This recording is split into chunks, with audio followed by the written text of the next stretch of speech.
അപ്പോൾ നിങ്ങൾ വിദ്യാർത്ഥി യൂണിയൻ അപ്പോൾ പലപ്പോഴും ശരിക്കും ഈ ക്യാമ്പസ് രാഷ്ട്രീയം നിഷേധിക്കുന്നുണ്ടോ നിരോധിക്കുന്നുണ്ടോ ഇങ്ങനെയുള്ള പ്രശ്നങ്ങളൊന്നും ഇല്ലാതാകും എന്നൊന്നും വിശ്വസിക്കുന്ന ഒരാളല്ല ഞാൻ. കാരണം ഈ രാഷ്ട്രീയ പ്രവർത്തനം ക്യാമ്പസിലുണ്ടെങ്കിൽ കുറേ ഗുണങ്ങളും ഉണ്ടാകും. അപ്പോൾ ഈ അഞ്ചരക്കണ്ടിയിലുണ്ടായ ഈ സംഭവം ഇതിലെ ഒരു വിദ്യാർത്ഥി യൂണിയൻ നേതാവ് എന്നുള്ള താങ്കളുടെയൊക്കെ ഒരു ഇടപെടൽ എങ്ങനെയായിരുന്നു? നമ്മളിപ്പോൾ കേരളത്തിൽ അല്ലെങ്കിൽ രാജ്യത്താകെ നോക്കുമ്പോൾ കാണേണ്ടത് ഈ ക്വാളിറ്റി ഓഫ് എഡ്യൂക്കേഷൻ വർദ്ധിപ്പിക്കാൻ പ്രൈവറ്റ് സ്ഥാപനങ്ങളൊക്കെ ആകൂ എന്നൊരു കാഴ്ചപ്പാട് നമ്മുടെ നാട്ടിൽ ഡെവലപ്പ് ചെയ്തിട്ടുണ്ട്. അങ്ങനെ ഡെവലപ്പ് ചെയ്ത് വരുന്ന പ്രൈവറ്റ് സ്ഥാപനങ്ങളുടെ ആഫ്റ്റർ എഫക്റ്റ് എന്താണെന്നുള്ളതിൻ്റെ ഒടുവിലത്തെ എന്ന് നമുക്ക് പറയാമെങ്കിൽ കൂടിയും ഒരു ഉദാഹരണമാണ് ഇപ്പോൾ നമുക്ക് മരണപ്പെട്ട സഹോദരൻ നിതിൻ രാജ്. നമ്മൾ മനസ്സിലാക്കേണ്ടത് ഇവരുടെ പ്രതിബദ്ധത കേവലം വർഷാരംഭം വാങ്ങിക്കുന്ന ഫീസിനോട് മാത്രമാണ്.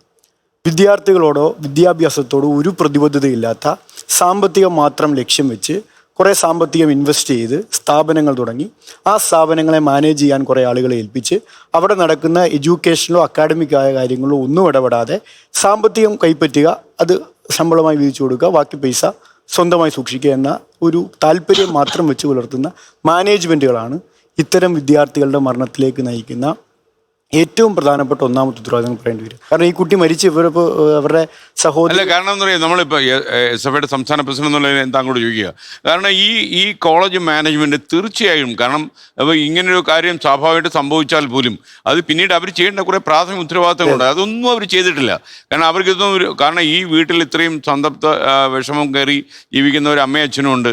അപ്പോൾ അവരോട് നിന്ന് കാര്യങ്ങൾ പറയുക, അവരുടെ കണ്ണീരിന് ഇവർ വിചാരിച്ചാലും സമാധാനമൊന്നും കൊടുക്കാൻ പറ്റില്ല. എന്നാൽ പോലും അവരെ കണ്ണീരൊന്നും ഒപ്പാൻ പറ്റിയില്ലെങ്കിൽ സമാധാനിപ്പിക്കേണ്ട ബാധ്യത ഇവർക്കുണ്ട്.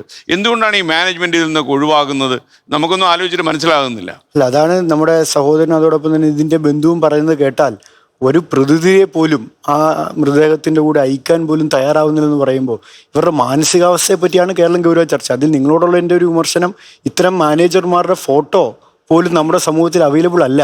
ഇപ്പം ഇതിൻ്റെ സഹോദരി പല ചർച്ചകളിലും ചോദിക്കുന്നുണ്ട്, ആ ടീച്ചറുടെ ഫോട്ടോ എവിടെ, മാനേജറുടെ ഫോട്ടോ എവിടെ? സാധാരണഗതിയിൽ ആരുടെ പുറകെയും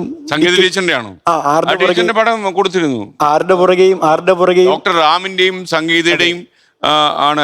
എന്നിട്ട് എനിക്കൊന്ന് ഞാൻ തന്നെ പങ്കെടുത്ത ചിത്രം പുറത്തു വന്നില്ല. 3-4 കുട്ടികൾ പങ്കെടുത്തിട്ട് അവർ അതിൽ പറയുന്നുണ്ടായിരുന്നു, ഈ സംഗീത ടീച്ചർ ഇതുമായിട്ട് ശരിക്കും ബന്ധമല്ല, അവരെങ്ങനെയാണ് ഇതിൽ വന്ന് പെട്ടെന്ന് അറിയില്ല, ഡോക്ടർ റാമാണ് ഇതിൻ്റെ ആള് എന്ന് പറയും. അപ്പം നമ്മൾ ഒരു സംശയത്തിന് ആലോചിച്ച് അപ്പം നമ്മൾ ഈ സംഗീത പടം കാണിക്കാതിരിക്കുക. അതെ, സാധാരണഗതിയിൽ ഒരു ഡിറ്റക്റ്റീവ് ഐയോടുകൂടി എല്ലാവരുടെയും പുറകെ പോകുന്ന മാധ്യമങ്ങൾ പോലും ഈ മാനേജ്മെന്റിനെ തപ്പി പോകുന്നില്ല എന്നുള്ളൊരു പ്രതിസന്ധി നമ്മുടെ സമൂഹത്തിൽ നിലനിൽക്കുന്നുണ്ട്. ഇത്തരം മാനേജ്മെന്റുകൾ എക്സ്പോസ് ചെയ്യപ്പെടണം, അവരുടെ ഉത്തരവാദിത്തം. ഞാൻ കണ്ണൂർ പോലെ സ്ഥലത്ത് CPM വളരെ സ്ട്രോങ് ആയിട്ടുള്ള ഒരു ജില്ലയാണത്.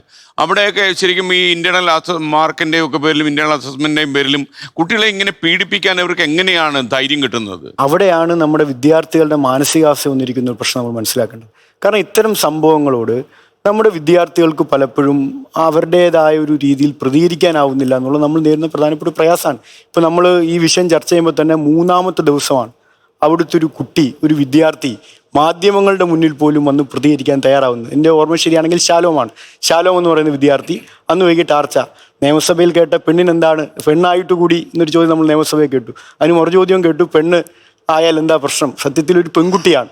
വളരെ ബോൾഡായി മാധ്യമങ്ങൾക്ക് മുന്നിലേക്ക് വന്ന് ഇതിന് സംഭവിച്ചത് ഇവിടുത്തെ അനീതി കൊണ്ടാണ്. ഒരു പട്ടി മരിച്ചാൽ കുഴിച്ചിടാൻ ആളുണ്ട്, പക്ഷേ ഇവിടെ ഞങ്ങൾ അനുഭവിക്കുന്നത് ചോദ്യം ചെയ്യാൻ ആരും ഉണ്ടാവുന്നില്ല എന്ന് അവിടുത്തെ ഒരു കുട്ടിക്ക് പറയാൻ ധൈര്യം ഉണ്ടാവുന്നത് ഈ നിതിൻ്റെ മരണത്തിന് ശേഷം 3-ാമത്തെ ദിവസമാണ്.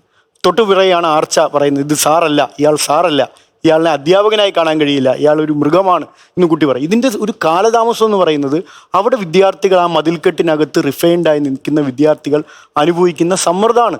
ഇത് തുറന്നു പറഞ്ഞാൽ, ഇതിനെപ്പറ്റി സംസാരിച്ചാൽ അവിടെ വിദ്യാർത്ഥികൾ നേടാൻ പോകുന്ന പ്രയാസം വലുതാണ്. 80% അറ്റൻഡൻസ് നാഷണൽ മെഡിക്കൽ കൗൺസിലിൻ്റെ നോം പ്രകാരം ഒരു മെഡിക്കൽ വിദ്യാർത്ഥിക്ക് പരീക്ഷ എഴുതണമെങ്കിൽ 80% അറ്റൻഡൻസ് വേണം. ഇവരുടെ പോസ്റ്റിംഗ് നിയന്ത്രിക്കുന്ന അധ്യാപകരാണ്, പ്രാക്ടിക്കൽ നിയന്ത്രിക്കുന്ന അധ്യാപകരാണ്, വൈവ നിയന്ത്രിക്കുന്ന അധ്യാപകരാണ്, ഇന്റേണൽ എക്സാം നടത്തുന്ന അധ്യാപകരാണ്.